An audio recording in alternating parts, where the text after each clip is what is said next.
আপনারা আমরা দেখলাম মগরাহাট 2 নম্বর ব্লকে রামনাথপুরে মদ নিয়ে আন্দোলন করলেন কালকে এবং দীর্ঘদিন ধরে করছেন, এটা নিয়ে আপনাদের বক্তব্য কি?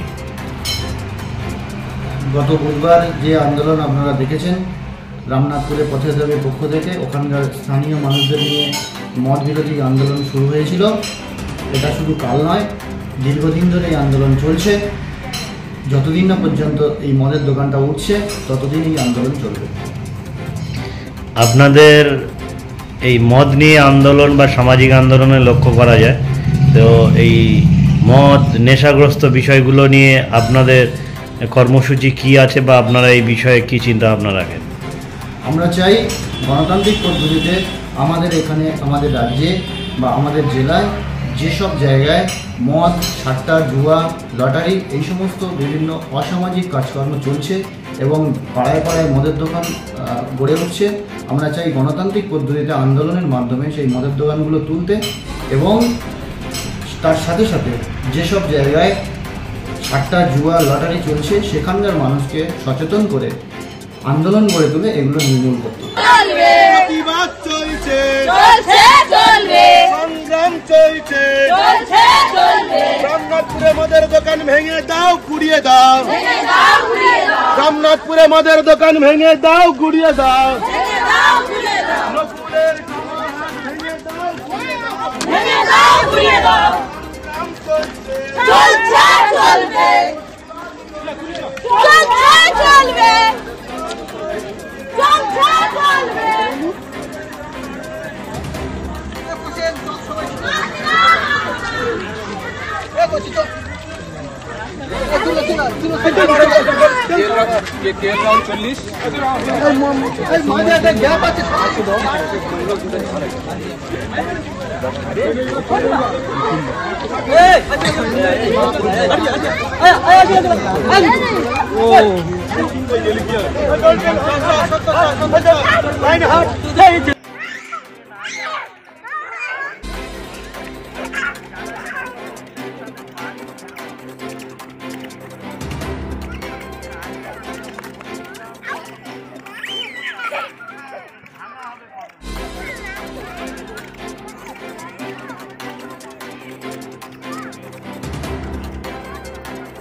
আমরা চাই যে এখানে মদের সাথে সাথে গাঁজা, লটারি এইগুলোর বিরুদ্ধে আন্দোলন গড়ে তুললে এবং এগুলো আমাদের রাজ্য থেকে নির্মূল করতে।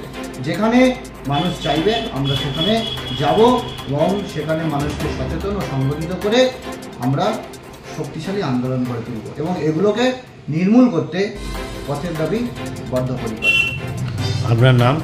আমার নাম মোহাম্মদ সিদ্দিকুল্লাহ লস্কর। আপনি পথের দাবির কি ইসে আছেন? আমি পথের দাবির সহ-সভাপতি আছি কুস্তি ব্লক। নিউজটি আপনাদের ভালো লেগে থাকে তাহলে ফেসবুক পেজটি লাইক, শেয়ার এবং কমেন্টস করে আমাদের সাথেই থাকুন। আর আপনাদের বন্ধুদেরকেও আমাদের এই ফেসবুক পেজটি লাইক করতে উৎসাহিত করুন।